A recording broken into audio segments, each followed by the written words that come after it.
Hello students, मैं self Nikhil Kumar Yadav और आज के वीडियो में पढ़ेंगे क्लास 10th केमिस्ट्री का पहला चैप्टर जिसका नाम है केमिकल रिएक्शन एंड इक्वेशन। ठीक है, तो सबसे पहले ये जानते हैं कि केमिकल रिएक्शन कहते किसे हैं। ठीक है, केमिकल रिएक्शन, केमिकल रिएक्शन को हिंदी में बोलते हैं रासायनिक अभिक्रिया। क्या बोलते हैं? रासायनिक अभिक्रिया। Chemical reaction the process of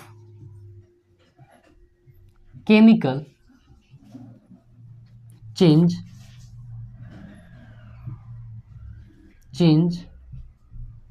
is known as chemical reaction. Chemical reaction बोला the process of chemical change is known as chemical reaction, यानी कि केमिकल चेंज के प्रोसेस को हम क्या बोलते हैं? केमिकल रिएक्शन बोलते हैं। क्या बोलते हैं? केमिकल रिएक्शन बोलते हैं। इसको हिंदी में बोलेंगे कि रासायनिक परिवर्तन की प्रक्रिया को रासायनिक अभिक्रिया कहते हैं। ठीक है, for example burning of paper. आप इसको एग्जाम्पल में यूज़ कर सकते हैं कि अगर हम किसी पेपर को लेते हैं या फिर किसी कागज़ को और उसे ऑक्सीजन की उपस्थिति में जलाते हैं तो क्या होगा? किसी भी चीज़ को जलाते हैं तो प्रोडक्ट में क्या मिलता है? राख मिलता है। क्या मिलता है? ऐश, यानी कि राख। प्लस जलाएंगे तो और क्या मिलेगी? हमें हीट मिलेगी। और फिर जलाने से किसी चीज़ को क्या मिलता है? लाइट मिलता है। क्या मिलता है? लाइट। ठीक है, जब भी हम किसी चीज़ को जलाते हैं तो प्रोडक्ट के रूप में हमें क्या मिलता है? राख मिलेगा, हीट मिलेगी और क्या मिलेगी? लाइट मिलेगा। ठीक है, यही बात इसमें याद रखने वाली क्या है कि जो भी चीज़ें, जो भी एलिमेंट रिएक्शन में भाग लेता है, जो भी रिएक्शन में पार्टिसिपेट करता है उसे हम बोलते हैं रिएक्टेंट। क्या बोलते हैं? रिएक्टेंट।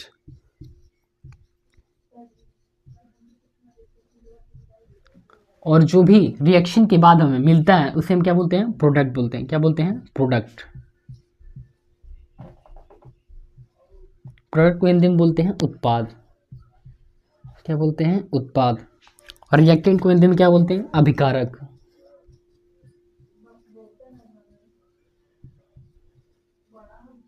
ठीक है, तो जो भी रिएक्शन में पार्टिसिपेट करते हैं उनको बोलते हैं रिएक्टेंट। जो रिएक्शन के बाद हमें फाइनली मिलता है उसको बोलते हैं प्रोडक्ट। ठीक है, जैसे मान लो किसी चीज़ को हम जलाएं तो क्या मिला है? राख मिला, हमें ऐश मिला, उसको बोलते हैं प्रोडक्ट। क्या है? हमारा प्रोडक्ट है। और ये पूरा क्या हो गया? रिएक्शन। तो आप देखेंगे कि केमिकल प्रोसेस, केमिकल चेंज जो हो रहा है यहाँ पे, उसके प्रोसेस को क्या बोल रहे हैं हम? केमिकल रिएक्शन बोल रहे हैं। क्या बोल रहे हैं? Chemical reaction. ठीक है, यानी कि रासायनिक अभिक्रिया।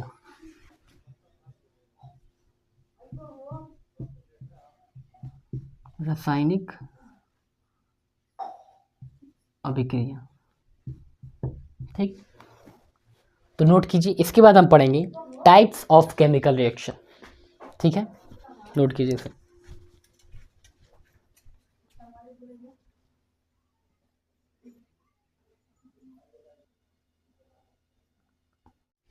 अब हम पढ़ेंगे टाइप्स ऑफ केमिकल रिएक्शन, जिसमें पहला है कॉम्बिनेशन या सिंथेसिस रिएक्शन। ठीक है, क्या है? Combination reaction. कॉम्बिनेशन और सिंथेसिस रिएक्शन। कॉम्बिनेशन का मतलब ही क्या होता है? जुड़ना, यानी कि ऐड होना। ठीक है, मैं इसका डेफिनेशन लिख रहा हूँ। Chemical reaction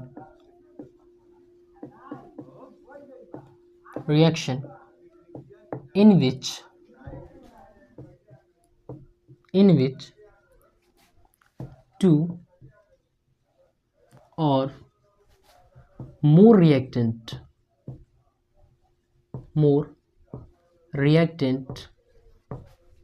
react to form a single product called combination reaction। ठीक है, केमिकल रिएक्शन इन विच 2 और more reactant react to form a single product, यानी कि वह रिएक्शन जिसमें 2 या 2 से अधिक रिएक्टेंट हो, क्या हो, 2 या 2 से अधिक रिएक्टेंट हो, और रिएक्शन के बाद क्या हो, सिंगल कंपाउंड बने या सिंगल प्रोडक्ट बने। जैसे मान लीजिए कोई भी रिएक्शन है, यहाँ पे आप देख लीजिए कि 2 रिएक्टेंट हैं और रिएक्शन के बाद दोनों जुड़ के क्या हो रहे हैं, दोनों जुड़ जा रहे हैं, और दोनों के जुड़ने के बाद क्या हो रहा है, सिंगल प्रोडक्ट मिल रहा है। यानी रिएक्टेंट में अगर आप देखेंगे, एग्जांपल मैं ले रहा हूँ यहाँ पे मैग्नीशियम का, मैग्नीशियम को जब हम ऑक्सीजन की उपस्थिति में जलाते हैं यानी कि रिएक्शन कराएंगे तो क्या होगा, 2MgO मैग्नीशियम ऑक्साइड हमें मिलेगा। क्या मिलेगा, मैग्नीशियम ऑक्साइड। ठीक है, यहाँ पे आप देखिए 2 रिएक्टेंट था, ठीक है, मैग्नीशियम और ऑक्सीजन, और यहाँ पे क्या हुआ, दोनों जुड़ गए हैं, दोनों का क्या हुआ, कॉम्बिनेशन हुआ, और प्रोडक्ट कितना है, 1। रिएक्टेंट कितना था, 2, प्रोडक्ट कितना है, 1। ठीक है, यानी कि दोनों रिएक्टेंट क्या हुए, जुड़ गए और सिंगल प्रोडक्ट का निर्माण किया, यानी सिंथेसिस किया है। ठीक है, ये मैग्नीशियम है, ऑक्सीजन ये है मैग्नीशियम ऑक्साइड, मैग्नीशियम ऑक्साइड। देखिए जनरली क्या होता है, generally there are three types of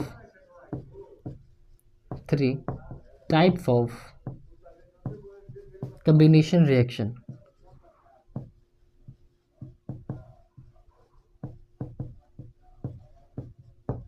जो ये कम्बिनेशन रिएक्शन है जनरली वो भी 3 टाइप के होते हैं।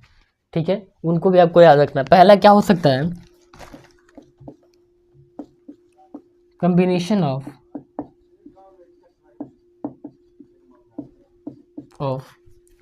To compound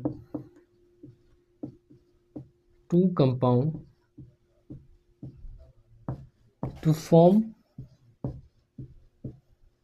a single compound।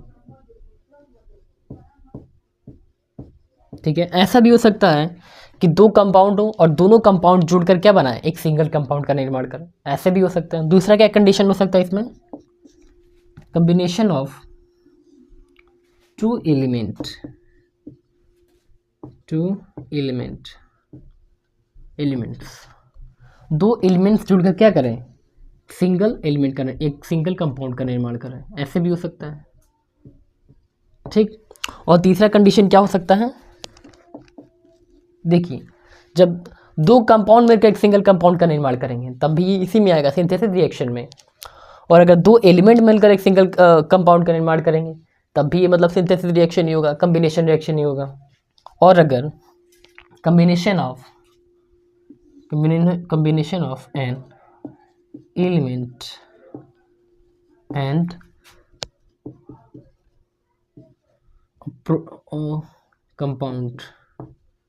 compound to form single compound। ठीक है, जब एक एलिमेंट और एक कंपाउंड मिलकर एक सिंगल कंपाउंड का निर्माण करेंगे तब भी ये क्या होगा, कॉम्बिनेशन रिएक्शन ही होगा। ठीक है,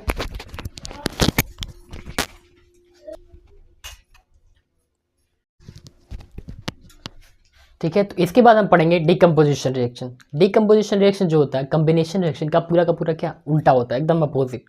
उसमें क्या होता था, कॉम्बिनेशन रिएक्शन में 2 रिएक्टेंट होते थे और रिएक्शन होने के बाद क्या, एक सिंगल प्रोडक्ट का निर्माण करते थे।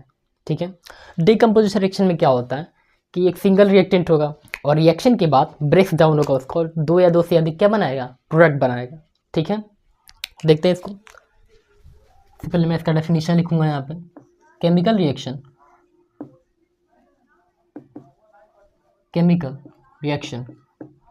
in which single reactant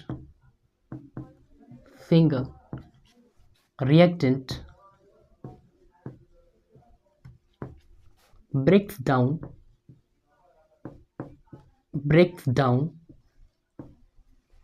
into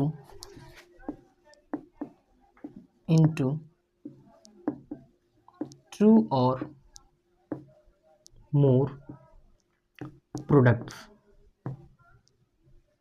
ठीक है, क्या होता है इसमें, एक सिंगल रिएक्टेंट क्या होता है, ब्रेक्स डाउन होता है 2 और मोर प्रोडक्ट में। ठीक है इसमें आपको नोट करने वाली क्या बात है जो हमेशा आपको याद रखनी है,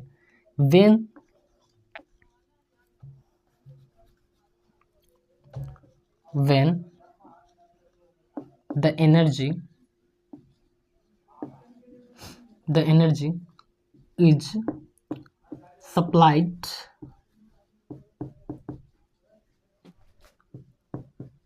in the form of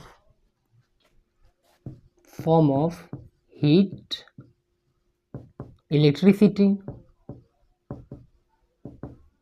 electricity और सनलाइट। ठीक है, कुछ भी हो सकता है यहाँ पे। ठीक है, एनर्जी में क्या हो सकता है, हीट भी हो सकता है, इलेक्ट्रिसिटी भी हो सकती है और सनलाइट भी हो सकता है। एग्जाम्पल देखिए आप यहाँ पे, फॉर एग्जाम्पल अगर हम कैल्शियम कार्बोनेट का एग्जाम्पल लेते हैं, यहाँ पे कैल्शियम कार्बोनेट को अगर हम हीट देते हैं, क्या देते हैं, हीट देते हैं, तो calcium oxide plus CO2 gas का निर्माण होगा। क्या होगा, सबसे पहले कैल्शियम ऑक्साइड बनेगा, फिर क्या बनेगा, कार्बन डाइऑक्साइड गैस। ठीक है, अगर हम हीट देंगे यहाँ पे तब।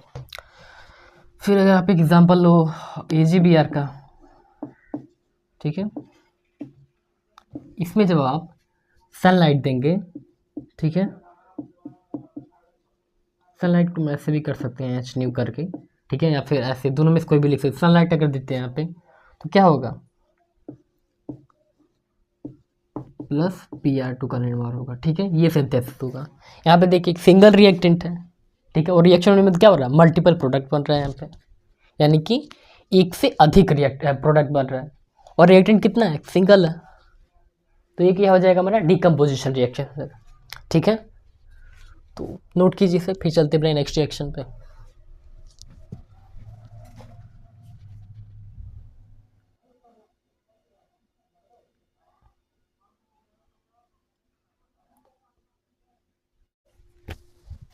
ठीक है, तो नेक्स्ट रिएक्शन पढ़ने से पहले हम ये जानते हैं कि रिएक्टिविटी क्या होता है। ठीक है, देखिए अगर कहीं पे ये लिखा होता है कि A is more reactive metal than B, A और बी यहाँ पे क्या है, एक एलिमेंट है। ठीक है, मान लीजिए यहाँ पे कोई एलिमेंट हो और यहाँ भी कोई एलिमेंट हो, जैसे यहाँ पे मान लीजिए Fe हो या फिर Cu हो, Ag हो, कुछ भी मान लीजिए कोई एलिमेंट है यहाँ पे, और यहाँ भी कोई एलिमेंट है, लिखा है कि A is more reactive metal than B। इसका मतलब क्या है, इसका मतलब है A can easily donate electrons as compared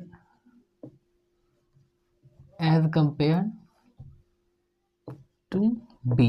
ठीक है, B की तुलना में ये जो मेटल है वो इजीली डोनेट कर सकता है इलेक्ट्रॉन को। ठीक है, और अगर कहीं ये लिखा है कि A is more reactive than non metals B, ठीक है, A is more reactive than non metals B, तो नॉन मेटल की बात आई तब क्या लिखेंगे, A कैन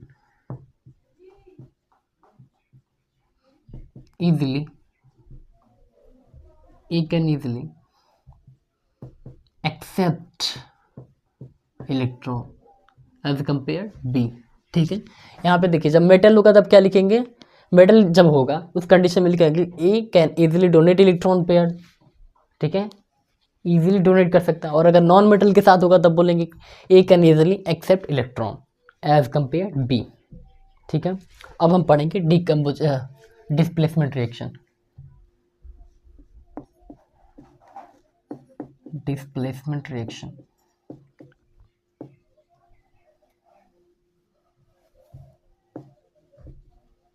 डिस्प्लेसमेंट रिएक्शन देखिए इसमें क्या होता है,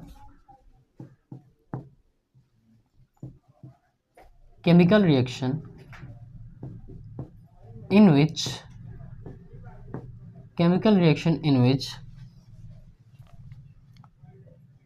more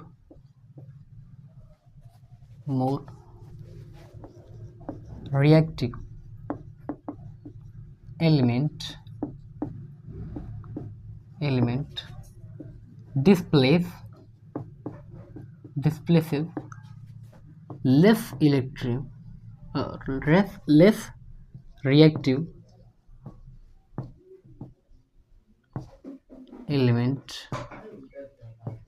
element from its compound, ठीक है। डिस्प्लेसमेंट रिएक्शन में क्या होता है, chemical reaction in which more reactive element, जो भी मोर रिएक्टिव एलिमेंट होगा, जो सबसे ज़्यादा होगा, वो लेस रिएक्टिव एलिमेंट को क्या करेगा, डिस्प्लेस करेगा उसके कंपाउंड से। क्या करेगा, डिस्प्लेस कर देगा, उसको निकाल के खुद उसकी जगह आ जाएगा, ठीक है। फॉर एग्जाम्पल आप देख सकते हैं यहाँ पे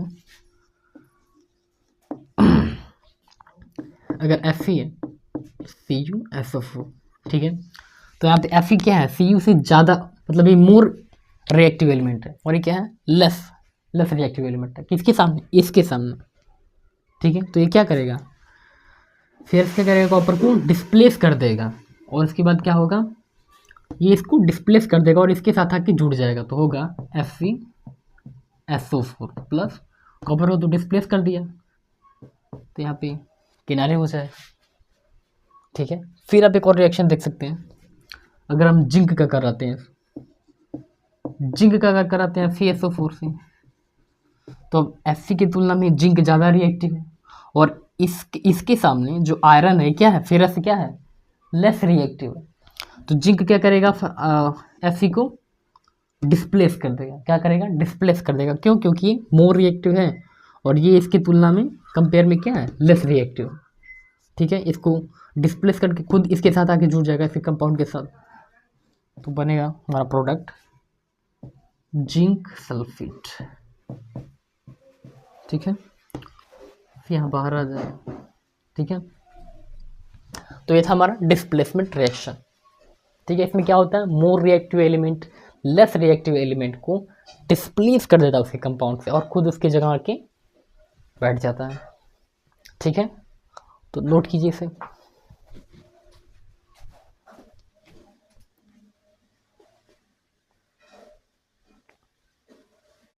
ठीक है, तो इसके बाद हम पढ़ेंगे रिएक्टिव सीरीज ऑफ मेटल्स, ठीक है। रिएक्टिव या फिर एक्टिव सीरीज बोल सकते हो। इससे पहले नंबर पे क्या है, पोटेशियम है, फिर क्या है, sodium, calcium, magnesium, aluminium, zinc, ferrous, lead. अब इसको चाहो तो लिख के भी याद कर सकते हो, या फिर अगर पता है इसका नाम तब ऐसे ही याद कर सकते हो, ठीक है। तो क्या था, aluminium, zinc, ferrous, lead, hydrogen, copper, और Hg से क्या होगा, मर्क्यूरी हो जाएगा। क्या हो जाएगा, मर्क्यूरी। ये है सिल्वर और ये है Au से गोल्ड, ठीक है।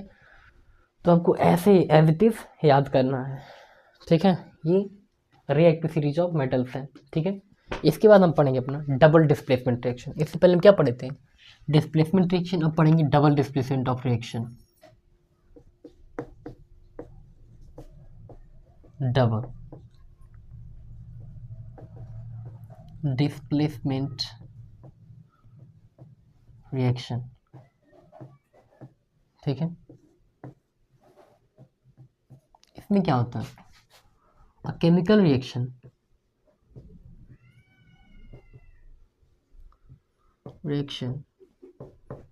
in which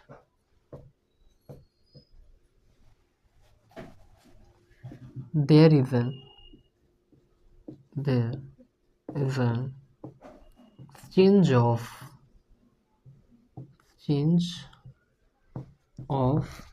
ions, और ये आयंस क्या हो सकते हैं, कैटायन भी हो सकते हैं।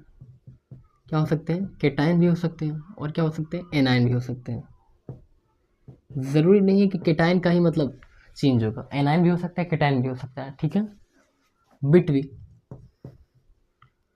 रिएक्टेंट्स, ठीक है। क्या होगा इस रिएक्शन में, एक्सचेंज ऑफ आयंस। क्या होंगे, रिएक्टेंट के बीच में क्या एक्सचेंज होंगे, आयंस होंगे। वो कैटायन भी हो सकते हैं और एनायन भी हो सकते हैं, वो मैंने यहाँ पे लिख दिया। एग्जाम्पल से आप समझ जाएंगे, जैसे BeCl2 का अगर Na2SO4 के साथ रिएक्शन कराते हैं, ठीक है, या फिर COH का होल टुगेदर अगर ले ला, उसका हम कार्बन डाइऑक्साइड के साथ कराते हैं, ठीक है। तो ये किसका एग्जाम्पल है, डबल डिस्प्लेसमेंट रिएक्शन का।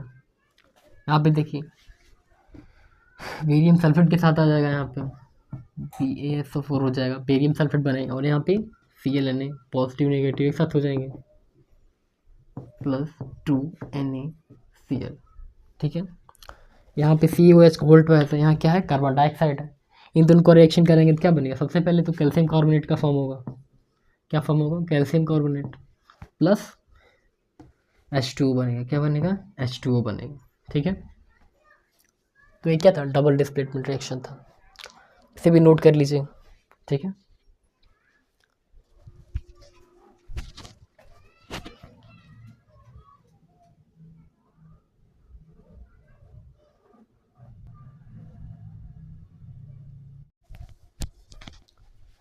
ठीक है, तो अब हम पढ़ेंगे रेडॉक्स रिएक्शन कि रेडॉक्स रिएक्शन क्या होता है। ठीक है, तो केमिकल रिएक्शन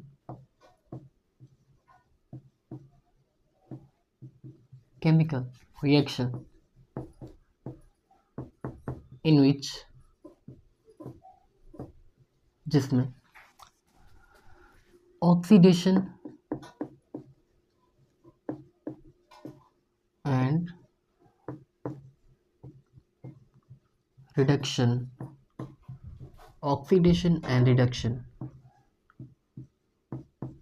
take place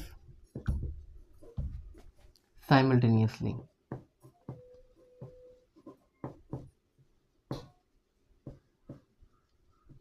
ठीक है, वो रिएक्शन जिसमें ऑक्सीडेशन और रिडक्शन क्या होता है, एक साथ होता है। ऑक्सीडेशन और रिडक्शन क्या होता है, एक साथ होता है, उसको बोलते हैं रेडॉक्स रिएक्शन। अब आप सोच रहे होंगे कि यार ऑक्सीडेशन क्या होता है, रिडक्शन क्या होता है, वो भी देखते हैं। देखो, ऑक्सीडेशन सबसे पहले जानते हैं क्या होता है।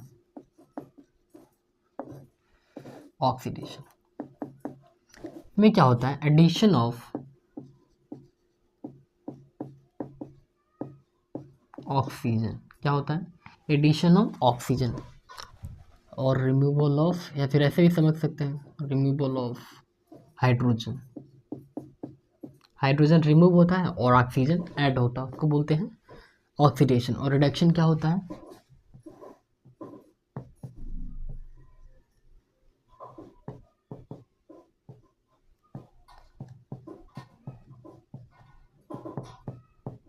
एडिशन ऑफ हाइड्रोजन और रिमूवल किसका होता है, इसमें ऑक्सीजन क्या होता है, रिमूव होता है। क्या होता है, ऑक्सीजन रिमूव होता है, वो क्या, रिडक्शन। अब इसका एग्जांपल भी देख लेते हैं। एग्जांपल में आप लिखो, रिडक्स का एग्जांपल मैं लिख रहा हूँ यहाँ पे, कॉपर ऑक्साइड प्लस जिंक। ठीक है, इसका जब रिएक्शन करेंगे तो क्या होगा, यहाँ से कॉपर से ऑक्सीजन क्या होगा, रिमूव होगा। क्या होगा, रिमूव होगा। ठीक है, और जिंक में आके ऐड हो जाएगा। आप यहाँ पे देख रहे हैं क्या हो रहा है, यहाँ पे रिमूवल ऑफ ऑक्सीजन, ऑक्सीजन का रिमूवल हो रहा है। और यहाँ पे प्रोडक्ट में क्या हो रहा है, एडिशन ऑफ ऑक्सीजन। यहाँ पे ऑक्सीजन क्या हो रहा है, ऐड हो रहा है। यहाँ पे ऑक्सीजन जुड़ रहा है और यहाँ पे ऑक्सीजन निकल रहा है। दोनों क्रियाएं क्या हो रही है, ऑक्सीडेशन हो रहा है यहाँ पे, यहाँ पे ऑक्सीडेशन हो रहा है, यहाँ पे क्या हो रहा है, रिडक्शन हो रहा है। अभी आपने पढ़ा रिमूवल ऑफ ऑक्सीजन क्या होता है, रिडक्शन होता है, तो यहाँ पे क्या हो रहा है, रिडक्शन हो रहा है। और यहाँ पे ऑक्सीजन ऐड हो रहा है, तो यहाँ पे क्या हो रहा है, ऑक्सीडेशन। एक ही रासायनिक अभिक्रिया में, एक ही केमिकल रिएक्शन में ऑक्सीडेशन भी हो रहा है और रिडक्शन भी हो रहा है, जिसको क्या बोलेंगे, रेडॉक्स रिएक्शन बोलेंगे। ठीक है, दोनों क्रियाएं हो रही हैं। ठीक है, तो नोट कीजिए। इसके बाद हम पढ़ेंगे ऑक्सीडाइजिंग एजेंट और रिड्यूसिंग एजेंट। यहाँ पे जगह नहीं बना, बता देते हैं।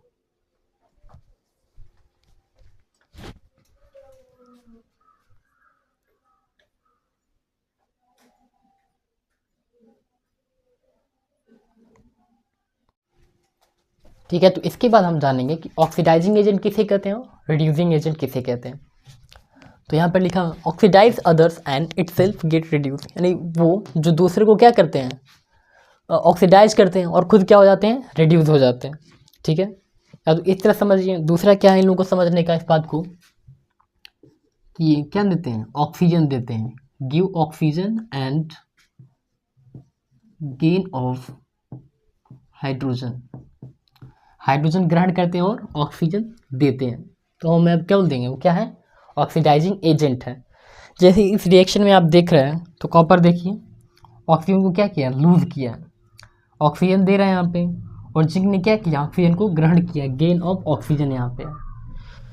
तो इसने क्या किया है, ऑक्सीजन दिया है, तो ये क्या हो जाएगा, ऑक्सीडाइजिंग एजेंट।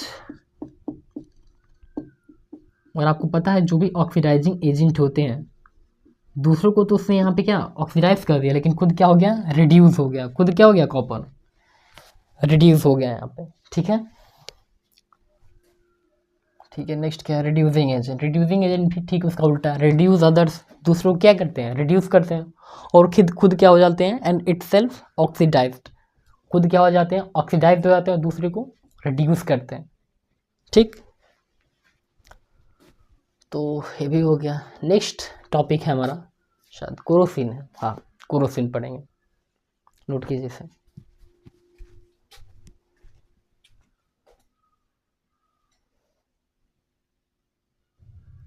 एक बात मैं बताना भूल गया कि क्या है, जैसे यहाँ पे ऑक्सीडाइजिंग एजेंट कॉपर है, तो यहाँ पे ये रिड्यूसिंग एजेंट है, क्या है, रिड्यूसिंग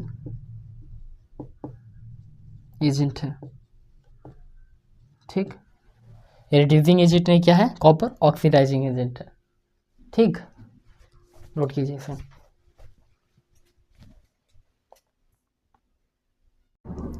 ठीक है, तो दो रिएक्शन हमारा जो बच रहा था उसमें से एक है एक्सोथर्मिक और एक है एंडोथर्मिक। ठीक, एक्सोथर्मिक जान लेते हैं। एक्सोथर्मिक रिएक्शन क्या होता है, chemical reaction in which energy release, क्या होती है उसमें, एनर्जी रिलीज होती है, उसको बोलते हैं एक्सोथर्मिक। और उसका उल्टा क्या हो जाता है, एंडोथर्मिक हो जाता है। इसमें क्या होता है, रिएक्शन जो होता है एनर्जी को अब्जॉर्ब करता है, तब जाके इसमें रिएक्शन होता है। ठीक है, इसका एग्जांपल मैंने यहाँ पे लिख दिया, ग्रेफाइट को और ऑक्सीजन मतलब ऑक्सीजन की उपस्थिति में अगर जलाते हैं तो क्या निकलता है, CO2 गैस निकलेगा, plus 94 kilo calorie energy release होती है।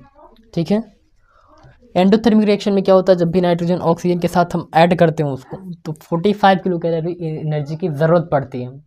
ठीक है, इतने नीड पड़ती है, तब जाके हम उसको नाइट्रिक ऑक्साइड में कन्वर्ट कर पाते हैं। ठीक, ये मैंने थोड़ा जल्दी में कवर कर दिया, ये देख लीजिए।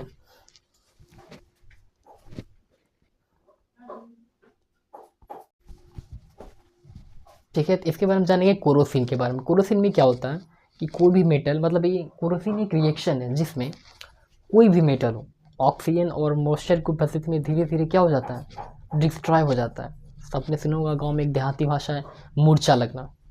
ठीक है, इसको हिंदी में संक्षारण भी बोलते हैं। धीरे धीरे क्या होता है, ऑक्सीजन और मॉइस्चर की उपस्थिति में नष्ट हो जाता है, उसको बोलते हैं कोरोसिन।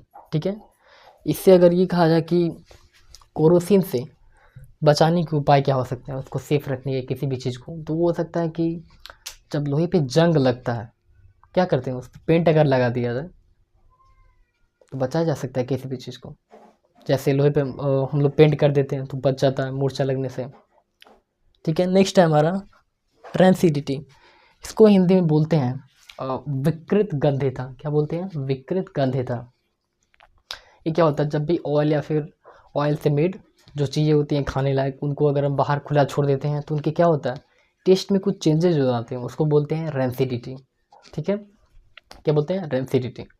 इससे अगर सेफ करना है किसी फूड को या फिर जो भी हमारे जो खाने के लिए चीज़ें होती हैं, तो दो रीज़न है। पहला हो सकता है कि सिर्फ दो ही नहीं और भी हो सकते हैं। पहला यह है कि हम चीज़ों को कम ताप पे रखें, जो भी खाना है भोज्य पदार्थ है, जैसे फ्रिज में रख सकते हैं या फिर कहीं और रख के कम ताप पे उसे प्रोडक्ट किया जा सकता है। दूसरा क्या है कि हम नाइट्रोजन युक्त, जैसे आप देखेंगे जो चिप्स आते हैं, जो रैपर्स दुकान पे बिकते हैं, उसमें जब किसी चीज़ को डाला जाता है खाने वाली चीज़ों को, तो उसमें ऑक्सीजन नाइट्रोजन गैस भर दिया जाता है। इससे क्या हो जाता है, वो चीज़ें ज़्यादा टाइम तक क्या होती हैं, प्रोटेक्ट होती हैं। ठीक है, तो क्या हो गया, रेंसिडिटी का हो गया। ठीक है, और जो इसके बाद नेक्स्ट टॉपिक है हमारा how to balance a chemical reaction. ठीक है, उसको हम किसी नेक्स्ट वीडियो में देख लेंगे। ठीक है, टाइम भी बहुत ज़्यादा हो गया, तो ठीक है, तो मिलते हैं नेक्स्ट वीडियो में नए टॉपिक के साथ। तब तक के लिए थैंक यू। जो ये लास्ट वाला टॉपिक बच रहा है हमारा how to balance a chemical reaction, उसको मैं नेक्स्ट वीडियो में ज़रूर लाऊंगा। ठीक है, नोट कीजिए।